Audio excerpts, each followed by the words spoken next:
Welcome and greetings to our lecturer T.S. Muhammad Zulikian Jasni. I'm Dexter from group CFAP1264B. In this group video presentations, our group will be presenting our noise measurement study in which we conducted our noise level test at academic block B. Before we begin, I'd like to introduce my group members.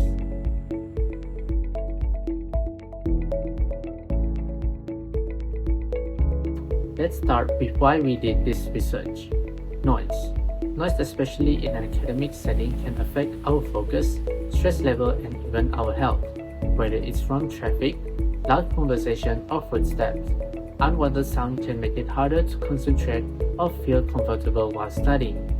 So, this study was done to better understand the outdoor noise we experience daily and to check whether the sound level around us are still within the same range as recommended by the Department of Environment, which is 65 decibel for academic areas.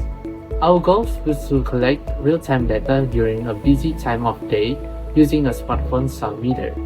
We also kept track of what was going on at the same time, like passing vehicles, student activities, and the weather to help explain the noise pattern we recorded. Were the main goals of our study and how we plan to collect the data. Now, I'll pass it to Nur Amira, who will explain the tools and equipment we use during the measurements. So to do the test, we use simple tools. First, we use a tripod to hold the phone steady during the noise test. This helps us to get clear and stable readings. Secondly, we use a measuring tape to check the height of the tripod and the distance from the other objects. Next, we use a smartphone to install a sound meter app and to take pictures and also videos. The sound meter app helped us to check the noise level in decibels, including the lowest, highest, and also the average noise. Finally, we use a tablet to record all the data. It was faster and easier to use than writing on paper. Next is the location of the key study. We choose Block B as our test location because it is used daily by students for classes and activities. The building is in the middle of the campus and has many classrooms and open spaces. Even though it is not close to the main road, we can still hear cars and motorcycles passing by sometimes during quiet hours. But during class, break, or lunch, it gets noisy because students are walking and talking outside. So we did the test on Tuesday, 6 May 2025 from 1:50 to 2:30 p.m. This time was chosen because it is when students are usually active. Many were walking between classes, relaxing, or talking with friends. The weather was clear with no wind or rain, which made it a perfect time to collect real sound without interference. Since there were no weather problems, we could hear the sounds from the environment like footsteps, vehicles, and people talking.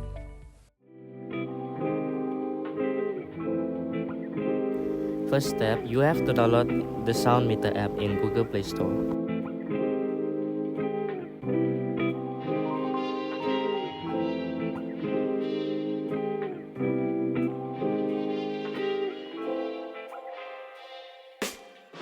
After download complete, open app and allow it to access the device microphone and use set to go. This app showcases the sound level meter.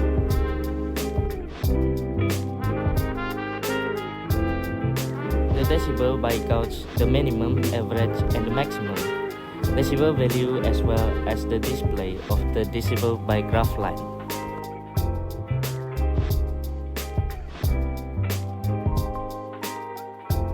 The next step will be to set up the instrument of measurement, which is a tripod that will hold a mobile device in place while conducting measurement of noise level.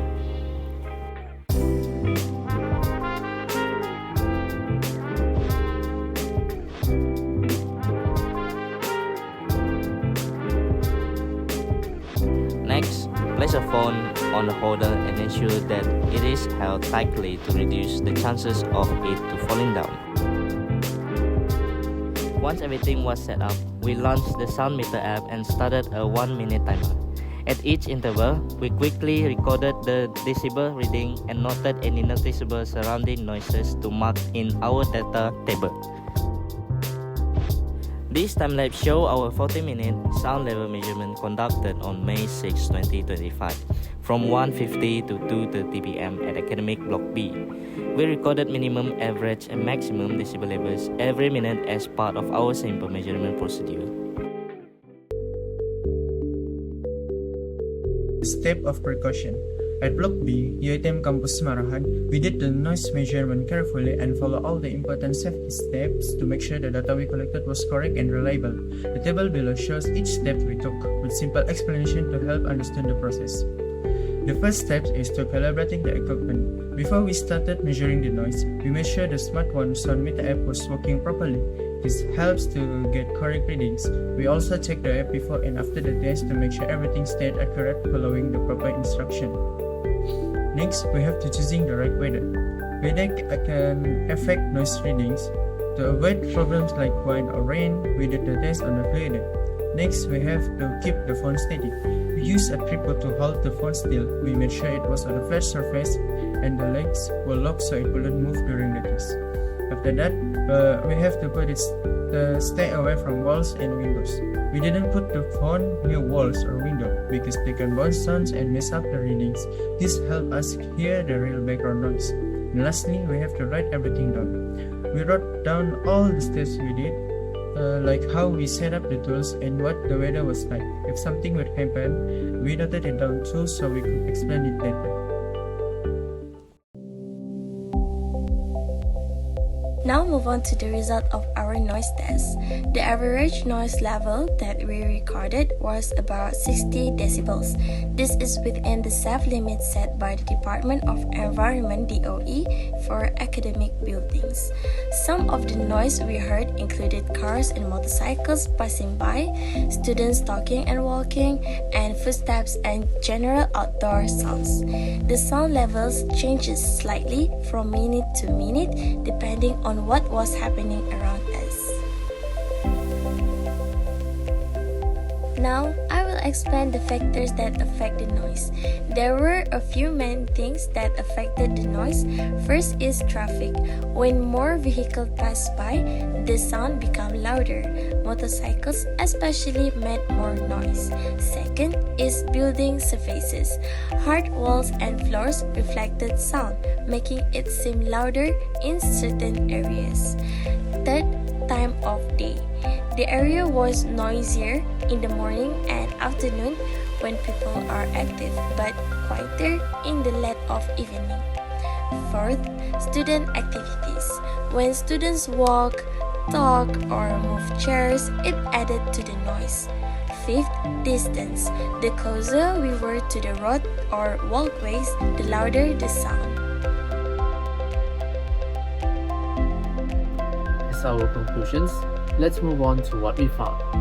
After doing the measurements and analyzing the data, we found that the average noise level was 61 decibel air-rated.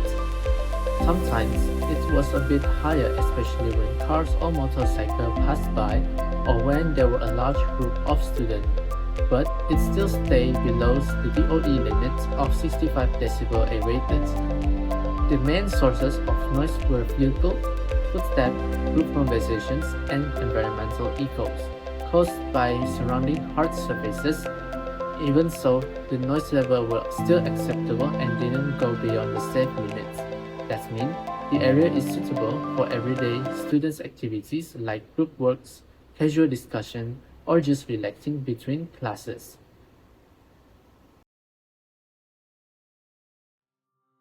Even though the noise level is considered safe, we believe there is still room for improvement. So here are our suggestions. Number 1.